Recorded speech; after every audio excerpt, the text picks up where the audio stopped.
তো আজকে আমরা যাব শান্তিপুর, আমার বড় পিসি বাড়ি। এখন বাজে 5:56। আমাদের ট্রেনের টাইম ছিল 5:46। 10 মিনিট হয়ে গেল, এখনও ট্রেনে কোনো অ্যানাউন্সমেন্টই হয়নি। তো আমরা এখন আছি আমাদের হবিবপুর স্টেশনে। আজকে আমরা যাচ্ছি আমার দিদি, ভাই আর কাকি। তো এখন বাজে 6:10। সেই 5:46-এর ট্রেন এখন 6:10-এর সময় ঢুকেছে। তো আমাদের এখানে প্রচণ্ড বৃষ্টি হচ্ছে, তো এর পরের ফুটেজগুলো নিতে পারবো নাকি জানি না। তো আমরা এখন টোটোতে উঠে পড়েছি আর পিসিবাড়ির দিকে যাওয়ার জন্য রওনা হয়ে গেছি।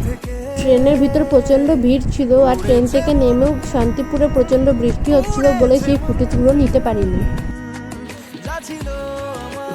একদম পুরো সামনে এসে দাঁড়িয়েছি, ঠিক জায়গাতে আমরা নেমেছি। আমার পিসি বাড়ি হচ্ছে শান্তিপুর, গোবিন্দপুর, আরপাড়া, মনসাতলা। আমার পিসি বাড়ির এখানটাও প্রচণ্ড বৃষ্টি হচ্ছে। তো এটা হচ্ছে আমার পিসিদের পুরনো বাড়ি, মানে যেটাকে আদি ভিটে বলে। এখানে কারেন্ট নেই বলে হয়তো বাড়িটা ভালো মতন বোঝা যাচ্ছে না। তোমাদের বাড়ি আসার জন্য এত শাস্তি করেছি আমরা, ওই বাড়ির লোকজন স্টেশন থেকে।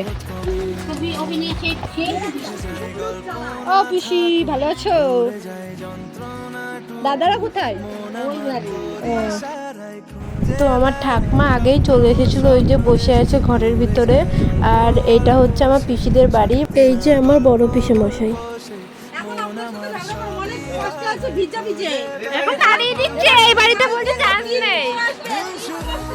ভালো আছে বৌদি? কালকে রাতে প্রচণ্ড বৃষ্টি হওয়ার জন্য আমরা পিসিদের নতুন বাড়িতে আসিনি। তো আজকে সকালবেলা এখানে চলে এসেছি। এখানে পুজো সব কিছুই তৈরি। তো এসেই আমার দিদি আগে মন্দিরের ভিতরে আলপনাটা দিয়ে দিল। খুব সুন্দর হয়েছে, এখনো কমপ্লিট হয়নি, কিন্তু খুব শীঘ্রই কমপ্লিট হয়ে যাবে। তো আমি আমার আগের ভিডিওগুলোতে পিসিদের পুরো বাড়িটাই দেখিয়েছি। তো এখন এই পুরো বাড়িটা দেখাবো না, জাস্ট যেখানে পুজো হবে, মানে পিসিদের ঠাকুর মন্দির, ওটাই দেখাবো।